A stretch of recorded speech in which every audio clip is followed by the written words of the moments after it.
sou Mia Carter, tenho 34 anos e aprendi da maneira mais difícil que, às vezes, as feridas mais profundas não vêm de estranhos. Elas vêm das pessoas que deveriam te amar mais. Meu pai, Daniel Carter, era o tipo de homem que construiu sua identidade com base na disciplina, tradição e orgulho. Durante 42 anos, ele trabalhou na mesma empresa de engenharia aeroespacial, passando de desenhista júnior a CEO. A empresa era sua vida. Seus 2 filhos, meus irmãos, eram seu legado. E eu apenas estava lá. Um dia antes da festa de aposentadoria dele, fiquei em frente ao espelho do banheiro ensaiando um discurso que eu nem sabia se queria fazer.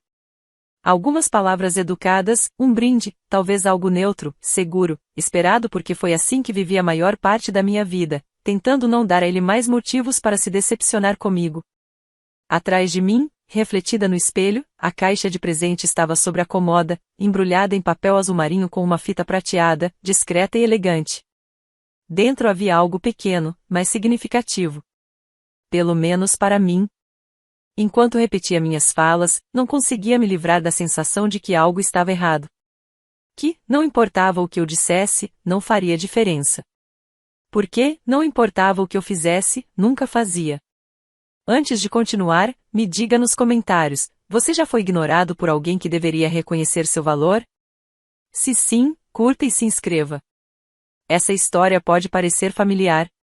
E talvez, só talvez, ela ajude você a enxergar as coisas de forma diferente também. Quando eu era criança, em Austin, Texas, a casa dos Carter era organizada, tradicional e sufocante. Não éramos pobres, mas o afeto era racionado como se custasse caro. Meus irmãos, Matthew e Josh, eram os típicos garotos americanos, futebol, escoteiros, militares. Meu pai os adorava. Eles não podiam fazer nada de errado. E então, havia eu. Quietinha, curiosa, obcecada por espaço e estrelas. Eu escondia revistas científicas no quarto do mesmo jeito que outras meninas escondiam catálogos de moda. Quando tinha 11 anos, construí um foguete com sucata. Ele realmente decolou. Minha mãe aplaudiu. Meu pai perguntou se eu tinha roubado as peças. Aprendi cedo que eu não me encaixava no molde dele. Ele nunca precisou dizer isso em voz alta. Estava na forma como ele apresentava meus irmãos nos jantares. Este é o Matt, recém-promovido a capitão, e este é o Josh, que agora lidera nossa equipe de testes avançados.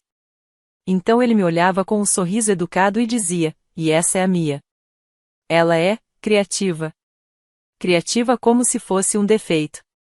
Me formei com honras em engenharia aeroespacial pela Universidade de Michigan, trabalhando em 2 empregos para cobrir o que as bolsas não cobriam.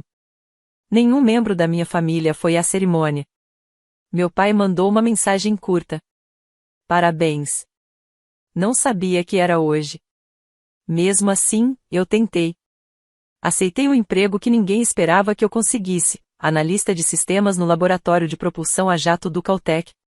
Trabalhei em turnos dobrados, registrei patentes, coassinei artigos científicos. Aos 29 anos, eu já liderava uma equipe. Aos 31, me tornei a diretora de engenharia mais jovem da história da instituição. Mas em todos os feriados em família, quando meu pai levantava o copo para fazer um brinde, era sempre para os meninos.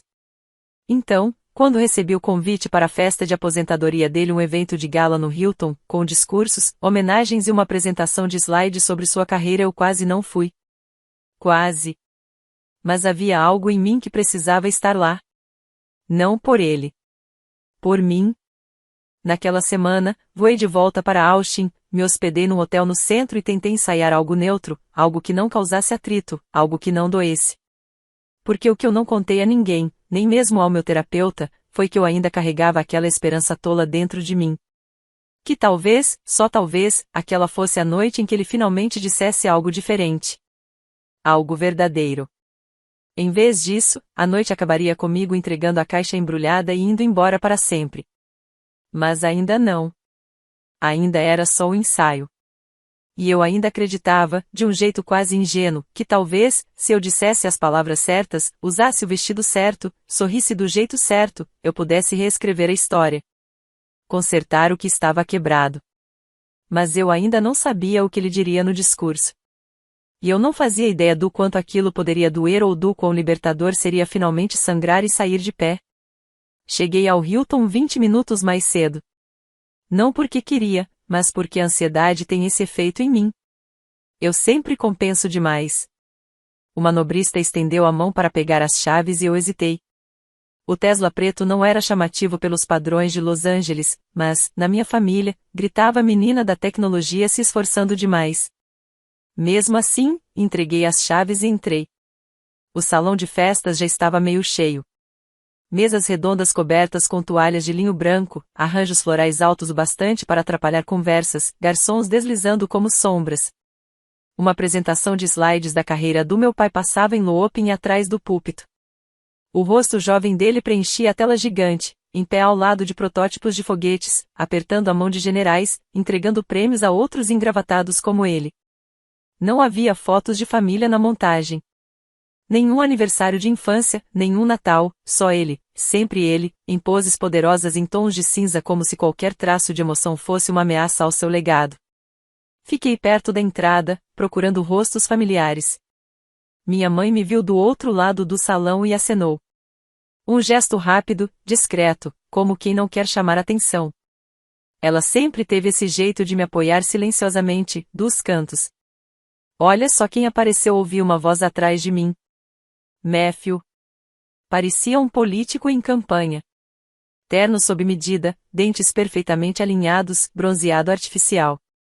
Josh veio logo atrás, me lançou um aceno rápido enquanto ajeitava a gravata. Mia, disse Matthew, me puxando para um abraço que parecia uma transação comercial. Ainda trabalhando com a NASA, SpaceX ou sei lá o quê. Ainda no JPL, respondi, com a voz neutra. Ah, o lugar do telescópio, completou Josh.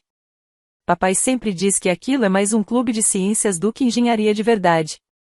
Dei um sorriso forçado e respondi.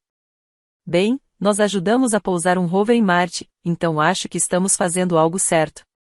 Eles riram não de forma grosseira, mas com aquele desprezo leve, sutil e logo se afastaram para cumprimentar outro grupo de convidados. E assim, de repente, eu estava de volta ao ensino médio, invisível. A garota com o tipo errado de ambição, com o tipo errado de sonho. Um garçom passou com uma bandeja de taças de champanhe. Peguei uma.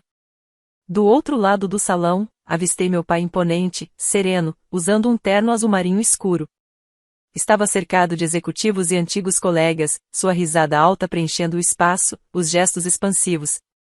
O rei aposentado recebendo seus súditos. Esperei por um olhar. Ele não olhou para mim. Olhou para meus irmãos. Colocou a mão no ombro de Josh, fez um gesto de orgulho.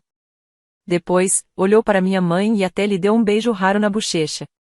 E quando o organizador do evento pediu que todos se sentassem, ele nem percebeu que eu ainda estava ali, parada à margem do salão, em silêncio, tentando decidir se deveria ter vindo. No momento em que me virei para sair, senti um leve puxão no braço. Mia. A voz da minha mãe era suave, mas firme. Por favor, não vá. Ele vai dizer alguma coisa. Ele precisa dizer. Esta noite é sobre todos nós. Eu queria acreditar nela. Queria acreditar que, só desta vez, ele reconheceria mais do que seus 2 filhos homens e suas condecorações militares. Que talvez, depois de tudo, ele diria meu nome com orgulho. Mas então as luzes se apagaram e o mestre de cerimônia subiu ao palco. Senhoras e senhores, esta noite celebramos um titã da indústria, um homem que dedicou mais de 4 décadas ao avanço aeroespacial. Por favor, recebam com uma salva de palmas o único e inigualável Daniel Carter. Os aplausos explodiram. Meu pai entrou no palco acenando como um senador, fazendo uma pausa dramática antes de começar a falar. Obrigado. Obrigado. Ele começou. Esta tem sido a jornada de uma vida. E eu não estaria aqui sem o apoio da minha incrível família. Endireitei a postura. Ele sorriu. Meus filhos, Matthew e Josh, sempre me orgulharam. Ambos seguiram meus passos. Ambos escolheram servir, liderar, construir. Tudo que conquistei, devo a eles. Eles representam o nome Carter com força e honra. Mais aplausos. Algumas pessoas se levantaram para bater palmas. Então, o tom da voz dele mudou. Ficou suave, quase nostálgico. Nem toda criança tem o que é preciso. E tudo bem. Nem todo mundo é feito do mesmo tecido. Alguns se perdem no caminho. Ele não disse meu nome. Não precisava. Senti o sangue sumir do meu rosto. As palavras tinham um frio absoluto, a crueldade calculada que só a humilhação pública pode oferecer. Minha filha nunca teve o que é preciso. Foi isso que todos ouviram. Ou pelo menos foi isso que entenderam. E então veio o riso contido, educado, mas afiado. Mais doloroso do que qualquer silêncio. Levantei. Todos os olhares se voltaram para mim. Caminhei lentamente, não até o palco, mas até a beira dele. Segurava a pequena caixa embrulhada em azul marinho com as duas mãos. Minha voz não tremeu. Do seu maior fracasso disse, com calma, entregando o presente. Aproveite sua aposentadoria. E me virei, os saltos estalando sobre o mármore polido. Nenhuma parte de mim correu, hesitou ou se encolheu. Não olhei para trás. Também não fui direto para casa depois que saí do salão de baile. Em vez disso, estacionei em um canto tranquilo da garagem do hotel. Motor desligado, mãos ainda congeladas no volante. Meu peito estava apertado, mas não era mais pânico. O que eu senti agora era algo mais lento, mais frio. Como estar do lado de fora, numa tempestade de neve que você viu se formando por anos, e só agora decidiu sair dela. No banco do passageiro, minha bolsa de noite vibrava sem parar. Uma mensagem da minha mãe. Outra da Sofia, minha melhor amiga da faculdade, a mesma que tinha me implorado para não ir à festa, para evitar tudo aquilo. E depois mais uma. O que tinha na caixa? Era do Josh. Não respondi. Nem abri as mensagens. Porque, de algum jeito, eu sabia que o verdadeiro momento ainda estava se desenrolando ali dentro daquele salão. O lugar que eu havia deixado, mas do qual ainda não tinha saído por completo. Eu sabia que meu pai não abriria a caixa ali, diante de todos. Nunca. Ele era cuidadoso demais com a aparência. Calculado demais. Mas a curiosidade sempre foi seu ponto fraco. Porque, se havia algo que Daniel Carter odiava mais do que a fraqueza, era perder o controle. Não levaria mais que 10 minutos. A caixa era pequena. Dentro, havia apenas uma fotografia emoldurada. Uma que ele provavelmente nem lembrava que existia. Uma cópia que eu guardei numa pasta surrada, escondida no fundo do meu armário, por mais de 20 anos. Era uma foto nossa. Eu tinha 12 anos. A imagem foi tirada numa feira de ciências local. Eu tinha feito uma maquete da Estação Espacial Internacional, usando latas de refrigerante e arame. Ele não queria ir, mamãe teve que praticamente arrastá-lo até lá. Lembro dele tenso, de braços cruzados, olhando ao redor como se tudo aquilo fosse uma perda de tempo. Mas naquele dia, algo mudou. Porque eu ganhei. Primeiro lugar, etapa distrital. E por 5 minutos inteiros, ele pareceu orgulhoso. Alguém tirou a foto bem nesse momento. Eu segurando minha fita azul. Ele com a mão no meu ombro. Sorrindo. Um sorriso de verdade. Não o sorriso mecânico que ele usava nas fotos de eventos corporativos. Foi a última vez que me lembro de ele me olhar como se eu não fosse um erro. Guardei aquela foto durante 2 décadas, esperando o momento certo para devolvê-la. Não como prêmio. Nem como ataque. Mas como lembrete. Do que ele escolheu esquecer. Abaixo da moldura, eu coloquei um bilhete. Escrito com uma letra simples. Esta foi a última vez que você olhou para mim como se eu fosse importante. Passei 20 anos correndo atrás dessa versão de você. Terminei agora. E então, ele abriria a caixa e se veria. Mas não a versão que ele projetou nos vídeos de homenagem e nos discursos polidos. Ele veria a versão que poderia ter sido pai. A versão que, mesmo que por só 5 minutos, existiu. De volta ao carro, eu não chorei. Achei que choraria. Mas o que senti foi outra coisa. Um silêncio. Difícil de explicar. Um silêncio diferente. Aquele que surge quando você finalmente para de escalar uma montanha que, no fundo, sempre soube que não levaria a lugar algum. Quando você percebe que o cume que perseguia por anos era só uma parede pintada. Bonita de longe. Oca de perto. Peguei o celular. Não para responder. Só para olhar as redes sociais. E lá estava. Alguém já tinha postado um vídeo do discurso. O áudio cortado. Não dava para ouvir o que eu dizia ao caminhar até ele. Mas dava para ver. A forma como entreguei a caixa. Com calma. Sem pressa. Sem drama. E depois, simplesmente, me virei e fui embora. Nenhum tremor nos meus passos. Os comentários foram variados. Alguns acharam que tudo tinha sido encenado. Outros aplaudiram como um gesto de força. E, claro, houve aqueles que me criticaram por estragar um momento especial. Mas o que mais ficou comigo foram as mensagens silenciosas dos demais de completos estranhos. Eu queria ter a sua coragem. Ele parece o meu pai. Aquela frase sobre ser o maior fracasso me atingiu em cheio. Não respondi. Ainda não. Mas li cada uma. Porque, pela primeira vez na vida, alguém estava me ouvindo. Alguém estava me vendo. Não como uma nota de rodapé na história de outra pessoa, mas como autora da minha própria. E em algum lugar dentro daquele salão de baile, Daniel Carter segurava uma fotografia. Uma imagem que ele não podia reescrever. A imagem de uma garota que ele havia descartado. E a versão dele mesmo que havia enterrado. A primeira ligação veio pouco antes da meia-noite. Deixei tocar. Depois veio a segunda. A terceira. Quando o celular acendeu pela sexta vez, finalmente olhei para a tela, mãe. Hesitei.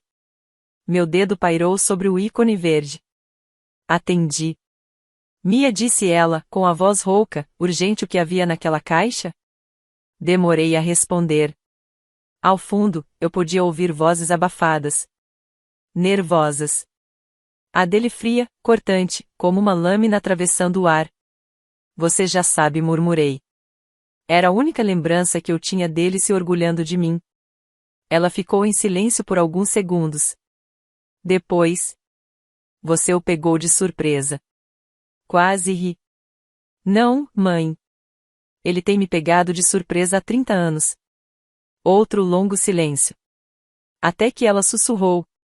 Ele não queria te machucar, Mia. Ele só não sabe como mostrar o que sente. Foi criado para acreditar que emoções são fraqueza. Eu não estava pedindo lágrimas, falei, num tom calmo, quase vazio. Só queria reconhecimento.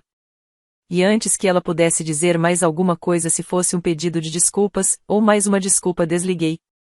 Porque, no fundo, eu não confiava em nenhuma das duas. Na manhã seguinte, desliguei o celular e passei horas caminhando sem rumo pelo centro de Austin. Era surreal ver gente tomando café, correndo com fones de ouvido, vivendo suas rotinas, enquanto dentro de mim, uma bomba emocional ainda explodia. Ao meio-dia, liguei o telefone de novo. 38 mensagens não lidas. Ignorei as de Matthew e Josh. Eu já sabia o que vinham dizer.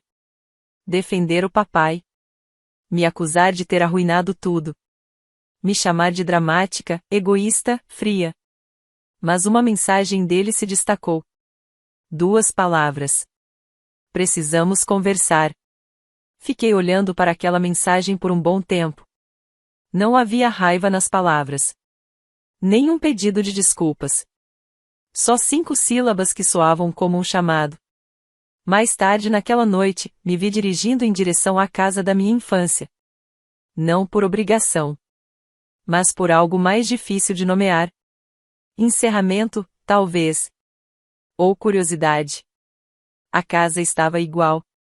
Tijolos vermelhos. Gramado impecável. A luz da varanda acesa como se nada tivesse mudado, mesmo quando tudo já tinha. Usei a chave antiga. O cheiro de dentro era de cera de limão e nostalgia. Encontrei meu pai sozinho no escritório. Sentado na poltrona. Segurando o porta-retratos. Ele não olhou para mim quando entrei. Ficamos em silêncio por um minuto inteiro. Então, sem me encarar, ele disse: Não me lembro daquele dia. Claro que você, comecei, mas parei. Não falei. Era importante para mim? Ele estremeceu. Sutil, mas presente. Ele colocou a foto sobre a mesa de centro. Você acha que eu nunca me importei? Eu não acho. Eu vivi isso. Você me empurrou, respondi baixinho. Porque eu vi algo em você. Algo afiado, implacável. Não corrigi. Você me empurrou para longe. Tem uma diferença. Finalmente, ele levantou os olhos para me encarar. Eu não sabia como lidar com você. Você não era como os meninos. Não buscava aprovação. Você a desafiava. Você me desafiava. Cruzei os braços. E isso me tornava menos digna de respeito? Ele hesitou, como se a resposta fosse mais complexa do que estava preparado para admitir em voz alta. Você me lembrava do seu avô, disse, por fim. O jeito como questionava tudo. Como odiava a tradição. Ele também nunca me aprovou. E lá estava. A herança do ressentimento, passada de pai para filho como um testamento invisível. Afundei na beirada do sofá, subitamente exausta. Então eu passei a vida sendo punida por algo que não tinha nada a ver comigo. Você nunca foi um fracasso, Mia, disse ele. Eu só não sabia como criar uma filha como você. Você não tentou, respondi. Só me ignorou até eu parar de tentar ser vista. Ele me olhou de novo. Mas, desta vez, realmente me olhou. Hoje, eu te vi. Só não sabia o que fazer com o que via. Foi o mais próximo de um pedido de desculpas que ele conseguiu chegar. E, estranhamente, foi o suficiente. Não porque consertasse tudo, não consertava. Mas porque, naquele instante, entendi que passei a vida tentando conquistar algo que ele nunca foi capaz de oferecer. E essa falha não era minha. Era dele. 2 semanas se passaram até que eu percebesse, de verdade, que o peso que eu carregava havia desaparecido. Não diminuído. Não colocado de lado por um tempo. Desaparecido. Não foi embora com um grito dramático, nem com um confronto épico. Foi embora em silêncio, como um inquilino que passou anos escondido nos cantos da minha alma e, sem aviso, fez as malas no meio da noite. A necessidade de aprovação. A dor do reconhecimento negado. A fantasia de que um dia meu pai olharia para mim e diria, você é o suficiente. Ele nunca diria. E, de algum jeito, essa verdade não me esmagava mais. Me libertava. Voltei para Los Angeles numa manhã de domingo. O avião sobrevoava montanhas douradas de sol e litorais reluzentes. E, pela primeira vez em anos, não senti que estava fugindo de nada. Estava simplesmente voltando para casa. Para uma vida que construí com minhas próprias mãos. Sem atalhos. Sem o peso de um sobrenome me sustentando. Só trabalho duro, horas infindas, e a convicção de que era possível transformar dor em propulsão. O JPL me recebeu como se nada tivesse acontecido. Como se eu não tivesse acabado de detonar décadas de história pessoal. O laboratório estava em plena atividade, se preparando para o lançamento de um novo conjunto de satélites que analisariam padrões de radiação no espaço profundo. Eu estava à frente da análise de risco e dos sistemas. E, mesmo com a intensidade do trabalho, sentia que aquilo me ancorava. Certa tarde, uns 10 dias depois do meu retorno, a chefe da minha divisão passou pelo meu escritório. Ainda pronta para a palestra principal no mês que vem? Perguntou. Pesquei. O STEM Summit. Ela assentiu. Você é a primeira mulher líder do JPL a ser convidada em uma década. E, com a sua trajetória, sua história pode significar muito para as mulheres mais jovens na plateia. Eu sabia exatamente o que ela queria dizer com sua trajetória. Não era sobre matemática. Nem sobre ciência. Ela se referia ao fato de eu não ter vindo dos lugares esperados. De eu ter tido que navegar por espaços dominados por homens, sem ninguém torcendo por mim ao lado. De eu ter conseguido chegar lá não por causa da minha família, mas apesar dela. Eu topo, disse. Com certeza. Naquela noite, sentei na varanda do meu apartamento, com vista para as luzes da cidade, e abri o laptop. A primeira linha do discurso veio imediatamente. Às vezes, o maior combustível para um foguete não é o fogo. É a rejeição. Falei a verdade sobre crescer numa casa onde ser filha significava ser constantemente questionada. Sobre como o brilho pode ser ignorado se não tiver o nome certo ou se não seguir as regras certas. Sobre como dói ser invisível dentro da própria família e o quanto é poderoso quando a gente finalmente para de esperar para ser vista. E terminei com a mensagem que eu gostaria que alguém tivesse me dito aos 16, aos 22, ou até aos 30. Você não é obrigada a provar seu valor para pessoas que se recusam a enxergá-la. Alguns legados valem a pena serem quebrados. E às vezes, a coisa mais revolucionária que você pode fazer é ir embora. Não com raiva. Com clareza. O vídeo daquele discurso viralizaria mais tarde. Mas isso não era o mais importante. O importante era que eu falava com verdade.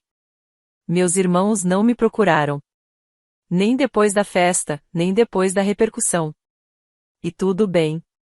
Eu havia parado de correr atrás de pessoas que só me viam como um problema a ser resolvido. Minha mãe ligou algumas vezes. Nossas conversas eram cuidadosas, gentis como andar na ponta dos pés sobre gelo fino. Mas, pouco a pouco, as palavras começaram a derreter. Eu deveria ter feito mais, ela disse uma vez. Eu deveria ter intervindo. Eu sei, respondi. Mas também sei que você me amava, mesmo que nem sempre conseguisse demonstrar isso com ele por perto. O momento mais inesperado chegou pelo correio. Um envelope pequeno, sem remetente. Dentro, uma foto a mesma que eu havia dado ao meu pai. No verso, um bilhete escrito à mão, com as letras maiúsculas, precisas e contidas que eu reconheci de imediato como sendo dele. Eu não esqueci este dia. Eu só tentei. Porque me assustava o quanto eu amava essa versão sua. Você merecia mais do que eu dei. Me desculpe. Sem assinatura. Sem calor. Só isso. Fiquei olhando para o bilhete por muito tempo. Depois o dobrei e guardei na mesma gaveta onde, durante anos, coloquei todos os cartões de aniversário decepcionantes que ele me deu. Mas a gaveta não estava mais cheia de dor. Estava cheia de perspectiva. Porque às vezes o pedido de desculpas não vem do jeito que você queria. E às vezes, ele só chega depois que você deixa de precisar dele. É assim que a cura se parece. Não é limpa. Não é cinematográfica. Mas é real. E é o suficiente. Então, se você está assistindo a isso e já se sentiu invisível, um fracasso, o estranho da família, saiba. Você não precisa conquistar o amor de ninguém para merecê-lo. Ande de cabeça erguida. Siga em frente. E, se for preciso, vá embora. É curioso como os finais raramente parecem finais quando acontecem de verdade. A gente imagina que serão grandiosos, definitivos, como nos filmes. Mas, na maioria das vezes, eles chegam em silêncio. Numa terça-feira à tarde, enquanto você dobra a roupa. Ou numa manhã tranquila de domingo, quando o telefone não toca. E você percebe que está tudo bem com isso. 3 meses se passaram desde a festa de aposentadoria do meu pai. Desde a noite em que entreguei aquela caixa embrulhada. Desde que parei de me apresentar para um homem que só batia palmas para os meus irmãos. A minha história, ou pelo menos a parte dela que o mundo viu, ganhou força online. O discurso no encontro do STEM foi compartilhado por mulheres em grupos de tecnologia, escolas de engenharia, até blogs de coaching de carreira. Uma jornalista entrou em contato. Queria escrever um perfil. Não só sobre o momento viral, mas sobre o que significava crescer invisível na própria casa e ainda assim se tornar alguém digno de ser visto. No começo, hesitei. Mas logo percebi que aquela já não era mais só a minha história. Era a história de toda menina que se sentava no fundo da sala enquanto o irmão recebia os aplausos. De toda filha que ouviu que era emotiva demais, difícil demais, insuficiente. De toda mulher que trabalhou o dobro por metade do reconhecimento e mesmo assim apareceu no dia seguinte. Então eu disse sim. O artigo se chamava Um Fracasso que Construiu Isso. Começava com a cena da festa de aposentadoria, eu me levantando, entregando uma caixa para o meu pai e saindo sem dizer uma palavra. Mas o que realmente importava era o que veio depois. O trabalho. A resiliência. A escolha consciente de redefinir meu valor segundo os meus próprios termos. Um parágrafo me marcou mais do que todos os outros. Dizia: Mia Carter não queimou pontes.